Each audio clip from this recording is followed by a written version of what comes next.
Start అయినా రాజకీయాల గురించి ప్రస్తావించడం అనేది చాలా సంవత్సరాల తర్వాత మళ్ళీ ఇదిగో ఇప్పుడే జరుగుతుంది.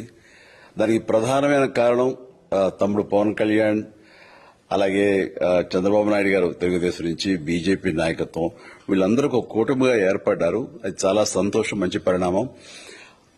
ఈ సందర్భంగా మరీ ముఖ్యంగా ఈ రోజున నేను ఇట్లాగా మాట్లాడడానికి ప్రధానమైన కారణం నా మిత్రుడు, చిరకాల మిత్రుడు సీఎం రమేష్, అట్లాగే పంచగల్ రమేష్ రాజకీయంగా అరంగేట్రం చేసింది నా బ్లెస్సింగ్స్ తోటి.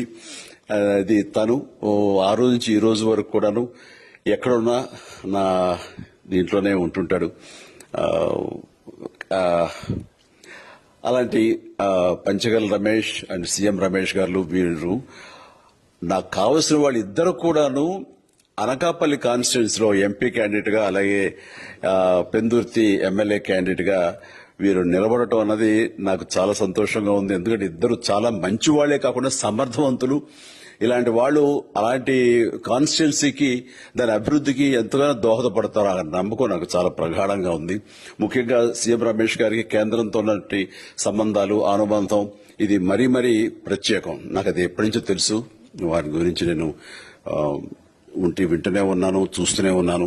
అండ్ ముఖ్యంగా ఆ కాన్స్టిట్యున్సీ, అనకాపల్లి కాన్స్టిట్యున్సీ అభివృద్ధికి ఈయన పరిచయాలు, కేంద్రంతో ఈయనకున్న సత్సంబంధాలు ఎంతో ఉపయోగపడతాయి. తద్వారా రమేష్ అలాగే మిగతా ఎమ్మెల్యేలు అందరూ కూడా ఎవరైతే అభివృద్ధి చేయాలి ఆయా ఎమ్మెల్యే నియోజకవర్గాలు అనుకున్నారో అవన్నీ కూడా సజావుగా సాగిపోతాయంటానికి దాని వెనకాల సీఎం గారి కృషి డెఫినెట్ గా ఉంటుందంటే ఎలాంటి సందేహం లేదు. అండ్ వీరి నాయకత్వంలో మిగతా వాళ్ళ ఎమ్మెల్యేలు అందరూ కూడాను కలిసికట్టుగా అనకాపల్లి అభివృద్ధికి ఎంతగానో దోహదపడతారు అండ్ రిజల్ట్ చూపిస్తారన్న ప్రగాఢ విశ్వాసం ఉంది. కాబట్టి వీళ్ళిద్దరి గురించి ఈరోజు ప్రస్తావిస్తున్నాను. మీ అందరి ఆశీస్సులు వీళ్ళకి ఉంటాయని ప్రగాఢంగా నమ్ముతూ సెలవు తీసుకుంటాను. ప్లీజ్ వారిని గెలిపించండి. అనకాపల్లి నియోజకవర్గం యొక్క అభివృద్ధిని మనందరం చూస్తాం. అంతేకాదు, నాది చాలా పెద్ద కోరిక, ఆంధ్రప్రదేశ్ అభివృద్ధి పథంలో ముందుకు వెళ్లాలి. దానికి కానీ మీరందరూ నడుము బిగించండి. మీరందరూ కూడాను ఇలాంటి వారికి ఓటు వేసి మీరు గెలిపించి అన్ని రకాలుగాను మీ యొక్క ఆశీస్సులు వీళ్ళకు ఉన్నాయి అన్న భావాన్ని మా అందరికీ, ఆ నమ్మకాన్ని మాకు కలిగించండి. జై హింద్.